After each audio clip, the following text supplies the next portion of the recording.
Welcome back to Module 4 on the inputs to the Pavement ME design software.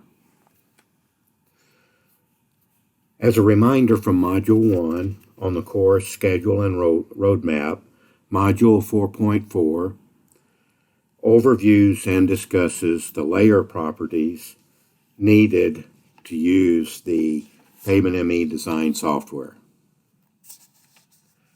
Module 4.4.3 is on the properties for a chemically stabilized material or layer. And that's what we're going to focus on in terms of the inputs for this module. There are 3 learning outcomes for this module. The first is to define the meaning of a chemically stabilized layer in the Pavement ME design software. The second will be to list the chemically stabilized layer properties needed for flexible, semi-rigid, and rigid pavement design. The third outcome will be to explain the change in the chemically stabilized layer properties over time and the impact on pavement design.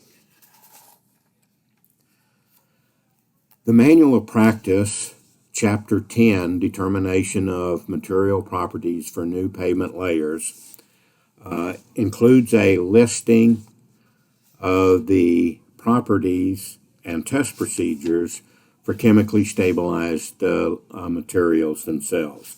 This includes lean concrete, cement-treated base material, as well as other cementitious stabilized layers. So we'd like to open the Manual of Practice regarding the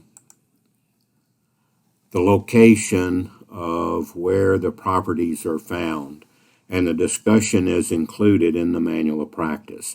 This is in section 10.4, and 10.4 overviews chemically stabilized materials. Table 10.6, I'm going to scroll down to table 10.6, which starts with the chemically stabilized materials in terms of the measured properties, the recommended test procedures and or data sources, and whether it's an actual test or an estimate of the value itself. And table 10.6 is grouped into new semi-rigid pavements as well as existing semi-rigid pavements for rehabilitation and overlay design. Here we're focusing more in this module on new semi-rigid pavement designs. Table 10.7 is also associated with chemically stabilized material properties, but it provides some of the default values that are recommended for use for like the elastic and or resilient modulus of the layer, the flexural strength for the semi-rigid pavement design, Poisson's ratio, unit weight, and thermal conductivity and heat capacity. So with that, we will now return to and continue with our presentation. Chemically stabilized layers that will start here, but we first want to focus on what do we mean by a chemically stabilized layer within the Pavement ME design software. There's basically 2 categories of the chemically stabilized layer.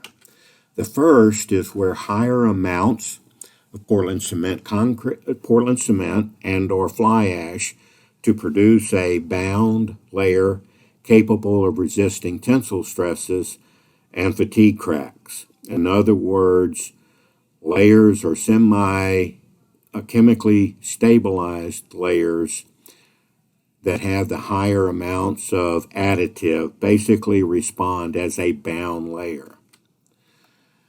For chemically stabilized layers that have lower amounts of Portland cement and or fly ash that produce a layer which does not resist tensile stresses and thus responds as an unbound layer. So these are two categories that are used to identify chemically stabilized layers and where they are used in the design strategies associated with the Pavement ME design software.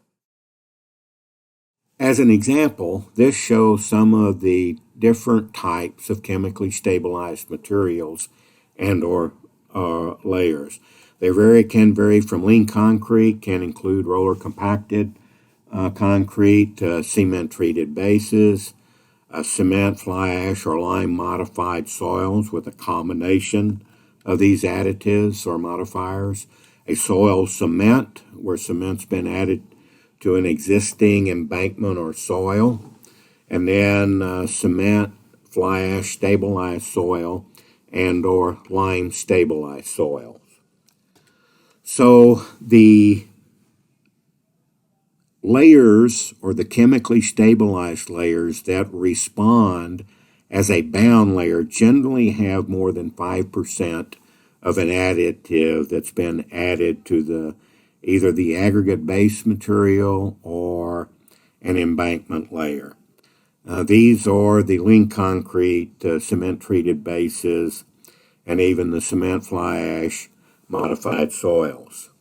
Conversely, if a layer or a chemically stabilized layer responds as an unbound layer, these typically have less than 4% of Portland cement that's been added and or lime stabilized soils.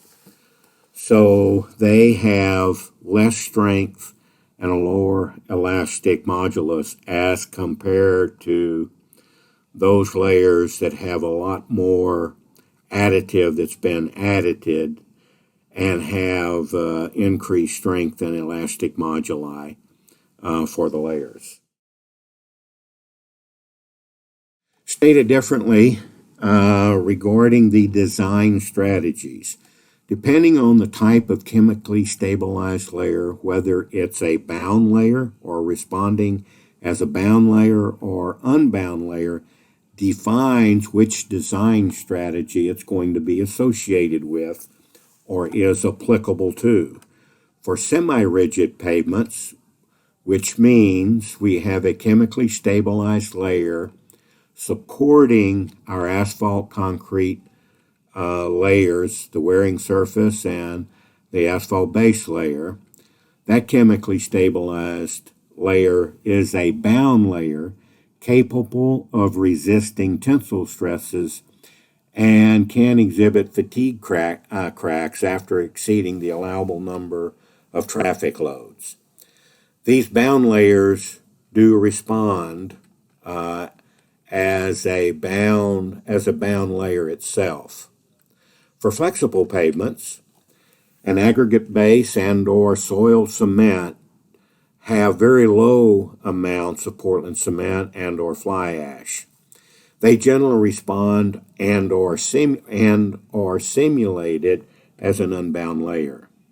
For rigid pavements, an aggregate base and or embankment with a Portland cement and or fly ash additive or a soil cement can have lower to higher amounts of the additive and can respond either as a bound or unbound layer. So for semi-rigid pavements, the chemically stabilized layer is always a bound layer. In other words, responds as a bound layer, has flexural strength, and relatively high elastic moduli. For flexible pavements, a chemically stabilized layer is typically simulated as an unbound layer because it only has a small amount of additive, basically to improve the stiffness or modulus of the material, but not to give it flexural strength. For rigid pavements, both conditions apply to rigid pavements, where the chemically stabilized material can respond as a bound and or unbound layer itself. So now we get into the software. This is a screenshot of the chemically stabilized inputs in the Pavement ME software. So we're going to open the software to review the screenshots and go through the different layers and tabs that are required and include the layer features and properties of a chemically stabilized layer. So we're on a chemically stabilized layer, and there are 4 tabs associated with this layer.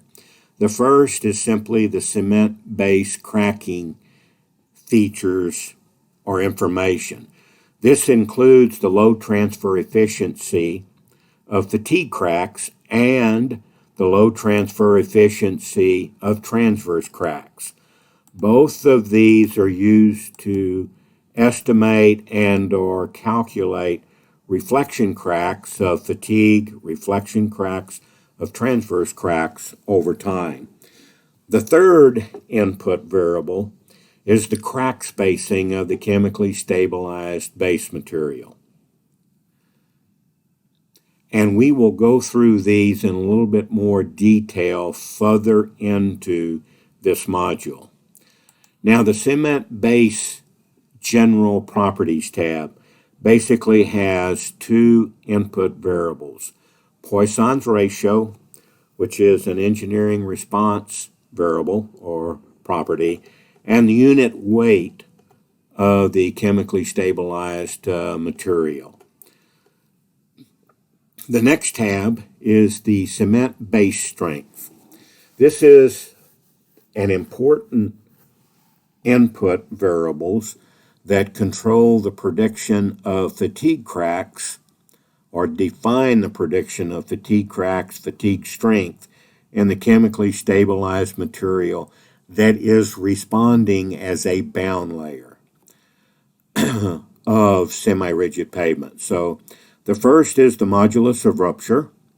The second is the minimum elastic resilient modulus. And the third is the elastic and resilient modulus. We will define and go into more detail on what these mean, a little bit further into the module. The fourth and final tab is the cement base thermal properties, and there's 2 of them: heat capacity and thermal conductivity. So with that, knowing what the properties and features are and how they're structured, we're going to go back to the presentation and continue defining the input properties and features on chemically stabilized layers. So first is the tab is the physical inputs and type of materials, which we've already defined with the software. The second consists of the cement base in terms of general and cement base strength. These are the volumetric and engineering response properties. The fourth tab is the cement base thermal properties, which are basically the thermal properties of the layer. Starting with the cement base cracking. As I noted, there's 3 variables. These layer input variables or physical features are only needed for semi-rigid pavements. They are not needed for flexible pavement design or rigid pavement designs that have a chemically stabilized layer included in the pavement structure. So, as mentioned with the software, the low transfer efficiency for fatigue cracks and the low transfer efficiency for transverse cracks, which are the shrinkage cracks, are used in the prediction of reflection cracks for fatigue and reflection cracks for shrinkage and or transverse cracks. The chemically stabilized base crack spacing input variable is simply the expected average spacing of the shrinkage cracks without micro-cracking the chemically stabilized layer. The micro-cracking of the chemically stabilized layer will be discussed in more detail in Module 7 when we talk about the design strategy for semi-rigid pavements and how that impacts the input variables to be used for individual design strategies. The next is the cement base general properties. An engineering response and or volumetric properties that are required for all design strategies.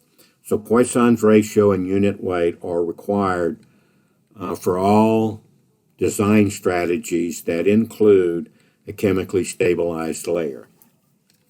The next is the cement base strength input variables. And as previously mentioned, there are 3 of them. And the engineering response and strength properties basically are needed. The elastic resilient modulus is required for all pavement design strategies that include a chemically stabilized layer, whether it's a bound simulated or responds as a bound layer or as an unbound layer. The modulus of rupture and the minimum elastic modulus are only for semi-rigid pavements. The modulus rupture and the minimum elastic modulus are not needed for flexible pavement designs and or rigid pavement designs. The final tab is the cement base thermal properties. These thermal properties are required for all design strategies that include a chemically stabilized layer. So under Table 10.6 of the Manual of Practice, the test procedures were listed. This is a summary of the standard method of test for measuring each of the properties. The first table is for the chemically stabilized layer properties are required for all pavements. Thermal conductivity, heat capacity, unit weight, Poisson's ratio, and the elastic modulus. The elastic modulus is material dependent on whether it is responding or being simulated as a bound versus unbound layer. If it's an unbound layer, the elastic modulus is measured in accordance with ASTM C469 or an equivalent. And if it's being simulated or responding as an unbound layer, the elastic modulus is determined in accordance with AASHTO T307 or an equivalent test procedure. For unit weight and Poisson's ratio, there's no national standard that are used. There are standards for the thermal conductivity and heat capacity. However, these properties are rarely measured on a day-to-day basis. And we'll get to that in more detail in just a minute. The other type of properties that are specific and only required for semi-rigid pavements are the flexural strength as measured by AASHTO T97 or an equivalent test method, and then the minimum elastic resilient modulus, for which there's no national standard, but we will define this or this input variable for semi-rigid pavements in just a minute. So let's start with Poisson's ratio. Poisson's ratio, the definition, is similar to what we've already discussed in the previous material properties modules for subgrade soils and aggregate-based materials. It's the same for chemically stabilized materials, and is the ratio of the lateral strain, or the lateral strain to the uniaxial strain. In other words, the strain in the x direction divided by the strain in the y direction.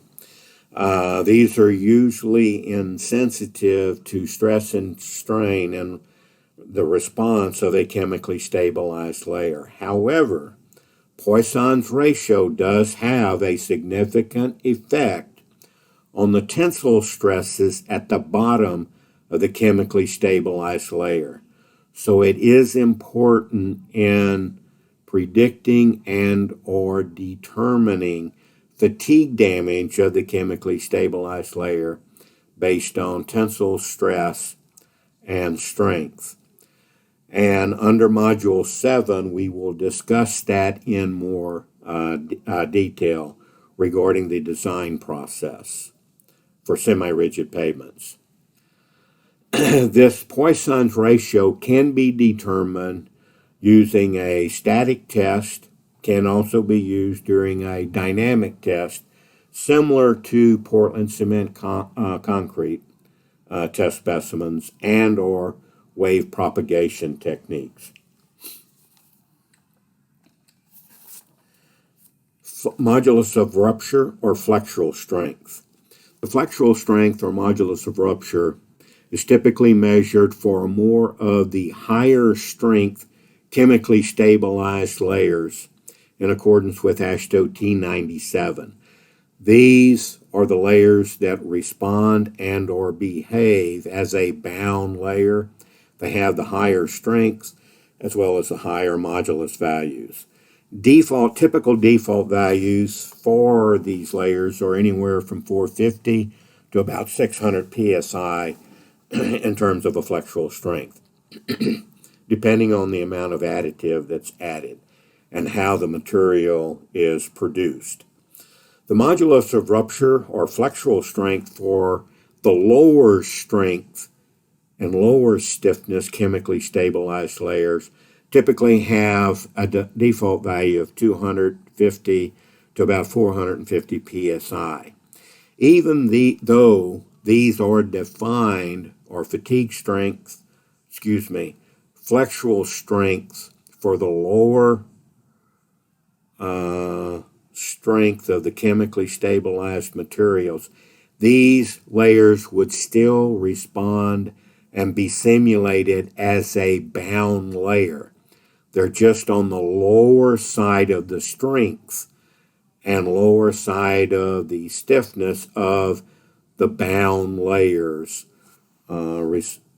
responding for the chemically stabilized layer. The modulus of rupture or flexural strength is typically not measured in many cases. For example, cement-treated materials, the modulus of rupture is generally not measured, only maybe on lean concrete. Is it used to measure the flexural strength? So the compressive strength has been used to estimate the flexural strength, but that is defined by the user. The input value to Pavement ME for these bound chemically stabilized layer is flexural strength at 28 days. And so but the user can use compressive strengths in accordance with AASHTO T22 to estimate the flexural strength. Any regression equation that is used is generally defined by the user. There is not a universal regression equation built into the Pavement ME software that relates compressive strength to flexural strength or modulus of rupture. So that has to be defined by the user either from previous laboratory work or from the literature itself. Now, for semi-rigid pavements, the modulus of rupture or flexural strength of these layers do not change over time in the Pavement ME software.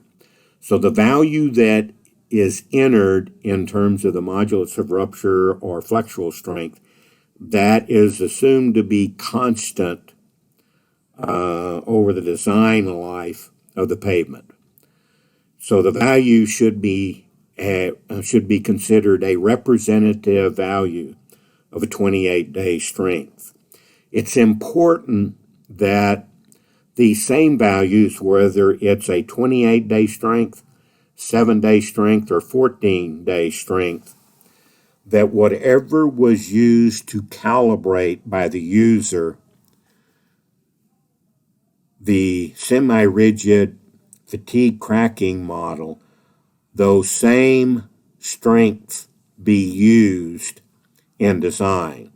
For the global calibration of the semi-rigid pavements, in other words, fatigue cracking of the chemically stabilized layers, 28-day strength estimates were used for the calibration sections. So what is recommended from my global standpoint is to use the representative 28-day strength, the flexural strength for chemically stabilized layers that are being simulated and responding as a bound layer. Now, for the chemically stabilized material categories, there were two that we've discussed. Responds as a bound layer that resists tensile stresses and or has flexural strength. Kind of in summary, that's measured in accordance with ASTM C469. A typical static elastic modulus ranges from about 1 million to 6 million psi. If that material is still a chemically stabilized material, in other words, either Portland cement, fly ash, or certain amounts of lime have been used to stabilize, but a much lower percent is used to treat and or stabilize that unbound layer. Those materials respond and or simulated as an unbound layer that does not resist tensile stresses and does not have flexural strength. So the elastic modulus for these are measured in accordance with AASHTO T307 or an equivalent test procedure. Typical values of the modulus of elasticity or the resilient modulus vary from about 80,000 psi to 300,000 psi. There are some of the soil or the lime stabilized layers that'll have a much lower resilient modulus, generally in the neighborhood or around maybe 40,000 to 60,000, but those generally are not simulated as a chemically stabilized layer. And we will get into that in more detail in Module 7 when we talk about the design strategies for different levels of chemically stabilized materials in terms of their categories. Now, the manual of practice for the MEPDG does include different regression equations, but that's using compressive strength to calculate and or estimate the elastic and or resilient modulus for different materials. Those are shown in here, and they're given in table 10.7 of the manual of practice. They're being shown here for completeness and so that the user and or designer knows where to go, that if we have compressive strength, we can estimate, which is the case in many chemically stabilized layers from a specifications point of view, and then use that data, the compressive strength data, to calculate not only modulus of rupture, but the elastic modulus. And that's those questions or equations shown on this slide. Now there's two input variables that we identified in the software and are needed for a chemically stabilized layer, but are only required for semi-rigid pavements. The first is the elastic and or resilient modulus measured in the laboratory and is representative of a 28-day modulus value. The second input variable is the minimum elastic resilient modulus that is representative of fatigue damage and or cracks of the chemically stabilized layer. And we'll get into more detail in this concept. The assumption is that fatigue cracks occur in the chemically stabilized layer with the addition of traffic loads over the design period. As the traffic loads increase, fatigue damages increase, and as fatigue damage increase, there is a reduction or decrease in the elastic and or resilient modulus of the material. And that's the concept we're going to discuss now. This graph simply shows an illustration of that concept. Basically, over time, the x-axis shows age of the design going from 0 to 20 years. The y-axis is the chemically stabilized layer or cement-treated base layer modulus and how that varies over the design period. And as shown that in this graph, as fatigue damage occurs due to traffic loads and the fatigue damage continues to increase, there is a corresponding decrease or drop in the modulus of the chemically stabilized layer. And we will note this in Module 7 specifically when we talk about semi-rigid pavements, the design strategy. The one item, though, that we want to pay close attention to or provide more discussion on is when the elastic modulus of the cement-treated base or chemically stabilized layer starts to decrease, like beginning from our starting value, and then with damage, it's going to decrease. The other item that decreases in the response program in Pavement ME to calculate tensile stresses at the bottom of the chemically stabilized layer is that the tensile stresses also decrease. So as we get fatigue damage over time and with additional traffic loads, the elastic modulus of the chemically stabilized layer is going to decrease. As that modulus decreases, however, there's going to be a corresponding decrease in the tensile stress at the bottom of that chemically stabilized layer. However, the flexural strength does not decrease over time. It remains constant. Thus, since it's remaining constant, the amount of fatigue damage significantly decreases as the modulus decreases.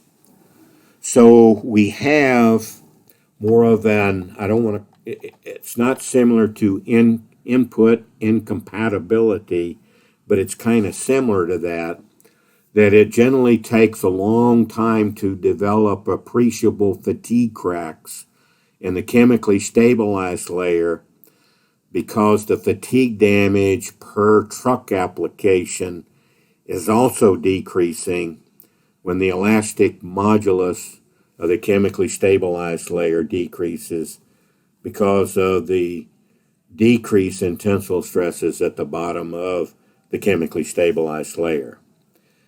And we'll get into, as I noted earlier, we'll get into this in more detail and discuss it in more depth in Module 7.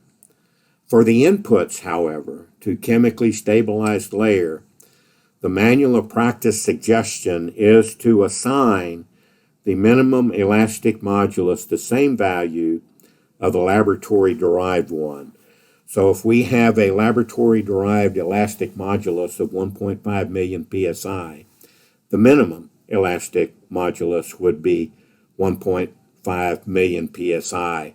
So there is no reduction in the elastic modulus of the chemically stabilized layer, even with increases in fatigue damage of that layer over time. So that means we have input compatibility between flexural strength and elastic modulus. Those are compatible throughout the design period. Now, as a review, chemically stabilized layer properties and their use in Pavement ME. We have Poisson's ratio, thermal conductivity, and heat capacity. For the chemically stabilized mixture, these properties are rarely measured, almost never measured. So the default values used in the calibration are recommended for use in any design strategy, whether that be the local calibration process for an individual agency or through the global calibration process for version 3.0. The values or properties that do vary include unit weight, which is a volumetric property that can be measured during design when you're designing the chemically stabilized material, flexural strength, as well as elastic and resilient modulus. These mixture properties are normally defined during design and based on the specifications that are used to produce the material. So these properties, unit weight, flexural strength, elastic, resilient modulus, can vary depending upon the type of chemically stabilized material that are used, and should be defined by the user that are more project specific. Poisson's ratio, thermal conductivity, heat capacity are typically default values, and the default values are generally recommended for use.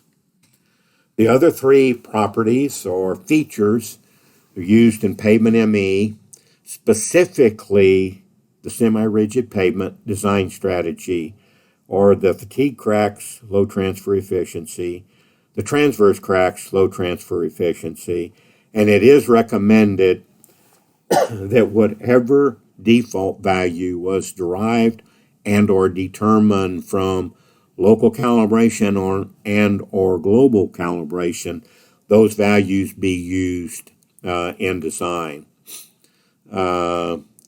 Both fatigue cracks and transverse or shrinkage cracks in terms of defining low transfer efficiency are very difficult to measure with the falling weight deflectometer. And so it's generally recommended that the default values used in calibration be used for design and be the input variables. The shrinkage crack spacing in terms of feet are typically based on experience.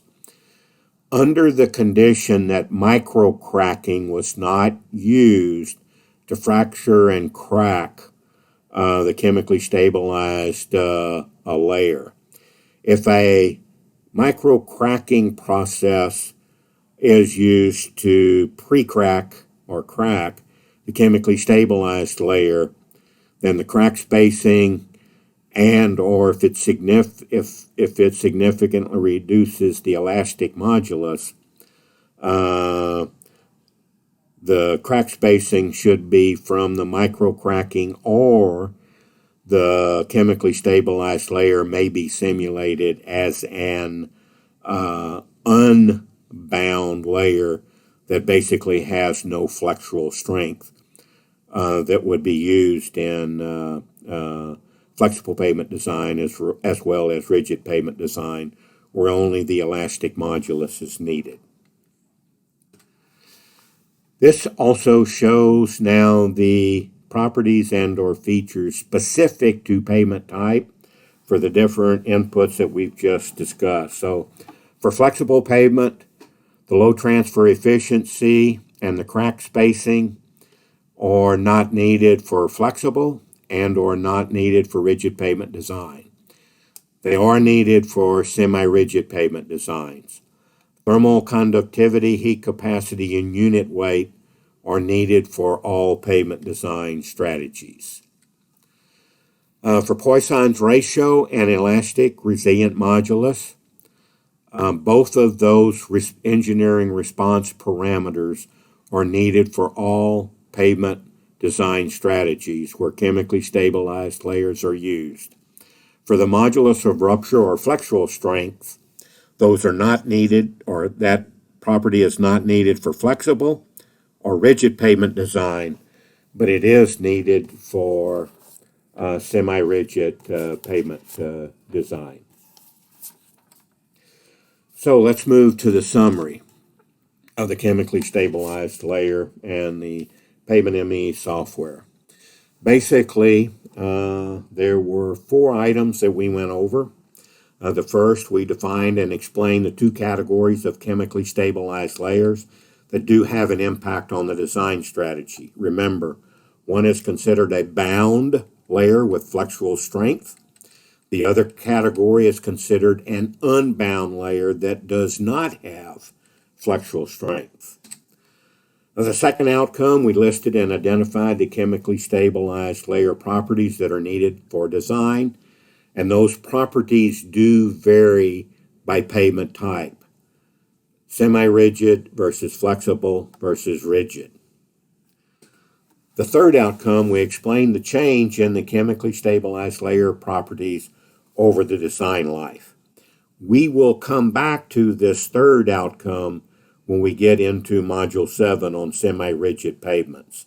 I would like to reiterate, though, that the elastic modulus, the flexural strength or modulus of rupture of a bound chemically stabilized layer does not change over time. The input values entered by the user are assumed to be constant throughout the design life of the structure. Also, as a reminder, the inputs for flexural strength and the elastic modulus in terms of age, 28-day or some other time frame, should or must be consistent with the age that was used in the calibration process for semi-rigid pavements. The final and fourth outcome is we identified different equations to calculate elastic modulus from compressive strength, and also noted some of the other regression equations in the Pavement ME software. Again, we will touch on this in Module 7. And again, remember, these regression equations are included in the manual of practice, but the user and or designer, if they are selected for use, must be executed external to the Pavement ME software. With that, this concludes Module 4.43 on chemically stabilized materials. And our next section that we will cover will be Module 4.4.4 on the Portland cement concrete layer inputs itself.